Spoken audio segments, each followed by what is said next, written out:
దేవతలు అని, అంటే భూదేవతలు అని పేరు, భూసురులు అని. భూసురులు గనుక దేవతలకు శర్మ అని పేరు.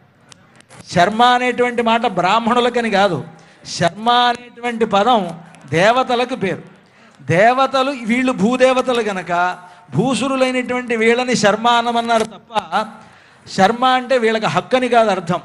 అక్కడ రామచంద్రమూర్తి సీతమ్మ వారు దేవతలుగా ఉండి మన యొక్క కైంకర్యాన్ని స్వీకరిస్తున్నారు. రామచంద్రమూర్తిని సీతమ్మ వారిని దేవతలుగా భావిస్తేనే కదా మనం వారికి కైంకర్యం చేసేది. లేకపోతే ఎందుకు కైంకర్యం చేస్తాం?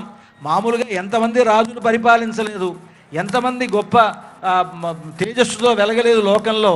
నిన్న మనం చెప్పుకున్నాం ఎదుర్కోలు ఉత్సవంలో, రామచంద్రమూర్తి వంశంలోనే రఘుమహారాజు అనేటువంటి వాడు పుట్టాడు. ఆయన కుబేరుడితో యుద్ధాన్ని ప్రకటించాడు. రామచంద్రమూర్తి తండ్రి దశరథ మహారాజు దేవతలకు కూడా యుద్ధాల్లో సహకరించాడన్నాం. అంత గొప్పవాళ్ళైనా వాళ్ళని మనం ఎవరం పూజించట్లా, రాముణ్ణి పూజిస్తున్నాం. కారణం ఏమిటంటే రామచంద్రమూర్తి దైవం కనుక, సాక్షాత్తు మహావిష్ణువే లోకంలో రామచంద్రమూర్తిగా అవతరించాడు కనుక ఆయనకు శర్మ అనేటువంటి పేరు. పరబ్రహ్మ శర్మణో నప్త్రే వ్యూహ వాసుదేవ శర్మణ పౌత్రాయ విభవ వాసుదేవ శర్మణ పుత్రాయ అంటూ రామచంద్రమూర్తిని శర్మగా భావిస్తాం. రాముడు ఎప్పుడైతే శర్మ అయ్యాడో సీతమ్మ వారు కూడా ఆ శర్మకు సంబంధించినటువంటి వంశమే అవుతుంది. ఆవిడ కూడా క్షీరార్ణవ శర్మణ పుత్రీం అంట. క్షీరార్ణవ క్షీర సముద్రం యొక్క పుత్రిక ఆవిడ. అలాగే విశ్వంభర శర్మణో నప్త్రీం, విశ్వంభర శర్మ అనేటువంటి వాని యొక్క మునిమనవరాలు ఆవిడ.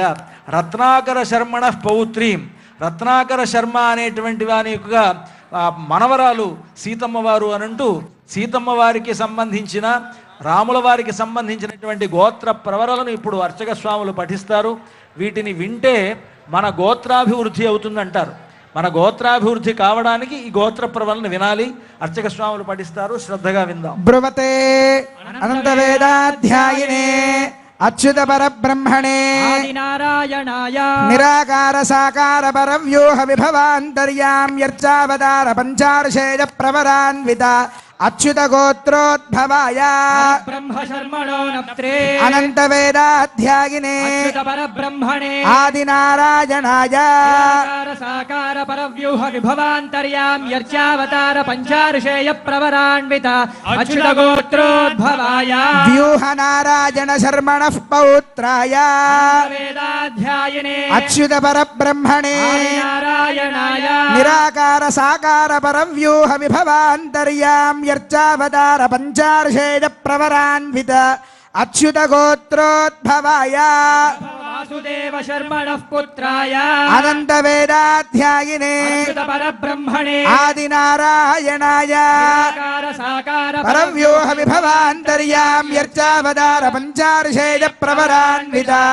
అచ్యుత గోత్రోద్భవాయ భద్ర సాక్షాత్ శ్రీమన్నారాయణ స్వరూపాయ భద్రాచల శ్రీరామ నారాయణ స్వామినే వరాయ చతుర్వేదాధ్యాయిని భాగ్య విశ్వంభరే నిరాకార సాకార చిదీశ్వర త్రయార్షేయ ప్రవరాన్విత సౌభాగ్య గోత్రోద్భవా విశ్వంభర శర్మణో నప్త్రే చతుర్వేదాధ్యాయిని భాగ్య విశ్వంభరే నిరాకార సాకార చిదీశ్వర త్రయార్షేయ ప్రవరాన్విత సౌభాగ్య గోత్రోద్భవా రత్నాకర శర్మణః పౌత్రే చతుర్వేదాధ్యాయిని భాగ్య విశ్వంభరే నిరాకార సాకార చిదీశ్వర త్రయార్షేయ ప్రవరాన్విత సౌభాగ్య గోత్రోద్భవా ఆర్ణవ శర్మణః పుత్రే చతుర్వేదాధ్యాయిని భాగ్య విశ్వంభరే నిరాకార సాకార చిదీశ్వర త్రయార్షేయ ప్రవరాన్విత